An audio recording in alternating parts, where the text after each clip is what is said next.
What's going on, guys? Welcome to another video. I'm your boy NarikChase, and I wanted to go ahead and continue with my critique of the Resident Evil 6 games.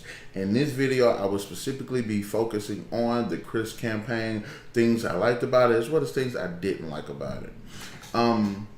Chris campaign is feels more of a militaristic shooter, which I didn't mind because I did like Resident Evil 5. It made sense because Chris is part of this organization, or the BSAA, that's made to combat the threats of the BOWs, and it would make sense for it to be a military-based game because he's in the military with access to weapons and the experience that he's collected over the years fighting BOWs. So in actuality, it does make sense for his character to approach this in a militaristic type way. However, the game does fail on this in quite in a dramatic fashion.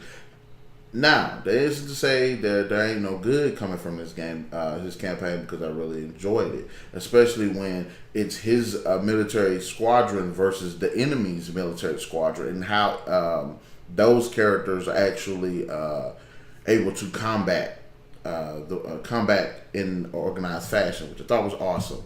But there's some things here that I would like to state that I would have liked to seen better. One, actually have the ability to coordinate your team tactics, especially when it came to not only fighting the enemy soldiers, which are dubbed the Huevo, enemies that do evolve, adapt and evolve in the middle of combat, especially when they're damaged. So if you shoot one in the arm, then the arm mutates to help it fight better in combat. It go everything from a blade arm to an extended arm to an arm that can stretch long distances to grab prey, to even a shield arm. So as far as the Huevo are concerned, they are literally some of the best and most well thought out creatures that Resident Evil has ever put out. And for them to be able to think and be smart and utilize weapons was a great way for them to fight experienced soldiers. But going back to my point, I would like to see Chris have the ability to coordinate the teams, especially when it came to these big scenarios when fighting certain monsters or the BOWs. Like in the campaign, you get to see this giant snake, and it's interesting that the giant snake concept was, it was very one-sided and very linear, and you know, the thing ended up like killing like 3 of your soldiers like right off the bat. So I would really wish that when it came to that, it would have been better. Let players make their own choices and how to come against these situations. Think about the big giant Orgo Man, something like that. It would have been nice to actually coordinate a team to help fight this creature, and it would have worked out a lot better. Again, the scenarios when you're fighting Huevo, where say Chris could take point, or you can have somebody else take point and while others cover them, or try to flank those creatures, would have been pretty nice, especially giving the area that they were in, because it was a war-torn country, as well as the city itself. So I didn't really, it would have been nice to have more coordination with the team. Also, have more access to weaponry, but also be put in a position where you have to be choicier with your ammo and your guns. Of course, again, they're part of the military, so they're going to have a bit more access to ammo and guns than, say, in Leon's campaign, who is trying to survive in his city without the backup of the military. So it would have been nice to actually have, again, scarcer ammo. Well, not to say scarcer ammo. I would say it would be nice to actually have less weapons, because 2 or 3 weapons would have done well. Because think about it, Piers is a sniper. It would have been nice for him to keep his sniper rifle as a main weapon and be able to choose maybe 2 other weapons, maybe a close combat with a knife or something like that, or a machete, or perhaps Uzi or a pistol or something, or a shotgun or something. So it would have been nice to actually be more limited with the weapons too, even though you have access to better weapons, which again I wish they could have worked that out a little bit better.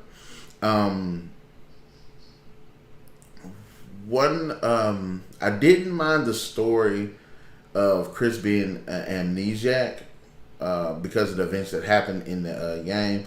But it's kind of hard to buy that story, especially with all the things that he's been through. So kind of Chris feeling kind of sorry for himself and him trying to remember. It just seems kind of like a stretch. I would have personally went with, okay, somebody that he was particularly close to, like say if Jill Valentine was in the game, and I know this would have caused an uproar, but I'm just throwing it out there. If Jill Valentine was in the game and then she had died, you could see him being like this. You see him not wanting to fight and stuff like that. You can actually see him question everything because they had so much history together. Now with these other characters, not so much. I mean, yes, they were a part of his unit, but you could tell. I mean, like if you can tell. I mean, yes, they're a part of his unit, but they're getting taken out left and right throughout the game. And then this one specific part, you know. But the whole amnesiac thing, on the fence about it. Maybe if it was another character, maybe if it was Piers or something like that, fine. But Chris, I'm on the fence about. So there's that. I would like to also bring up the problem with the QTEs. Now, I have talked about this in the Leon campaign, and I know everybody has ran this down into the dirt. But the quick time events were too much. They were just way too much. Just too many of them, too freaking fast, too soon. Just look, if you're gonna have a campaign, have about 2 or 3 scenarios where you pop a QTE out and then that's it. Not have a QTE every 5 minutes, or have a scenario where it's QTE in a bit. It's like 10 QTEs. Like, it doesn't make any sense. So the quick time events need to be rolled back. They should have been rolled back or just taken out just completely. Also, as far as, and again, I've talked about this with the Leon campaign, the world. It would have been a hell of a lot better if the game world would have been allowed for a lot of exploration, specifically since you're in a war-torn country at one point, and then later on into the city, which is being overrun with this and infected and stuff. It would have been nice to actually have open world exploration for these two, because if you're in a war-torn country, what would be more awesome than actually being able to go around in there? It was sucked that it was just so linear on both fronts. And I think that was one of the biggest problems that I did have with it. And then in ways, it felt too big because you traveling across the world, and it's like there's no reason for that. All of this game, I'm just gonna say this now. This whole entire game could have took place in one city. You like say if you go to like New York or something. New York is huge. All of this stuff could have happened in that one huge city, but just in different sections, and it would have made more sense when these characters' paths keep crossing because they're going on this one big city.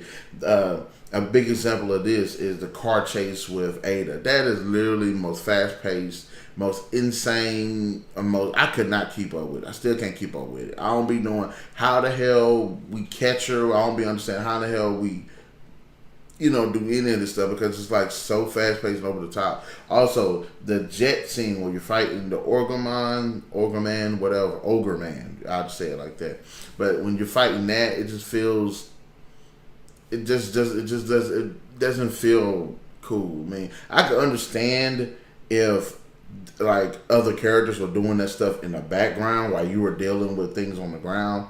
Like, fine, I could kind of get behind that. I can get behind that, but all of that just felt just like way too over the top. Just settle down a little bit.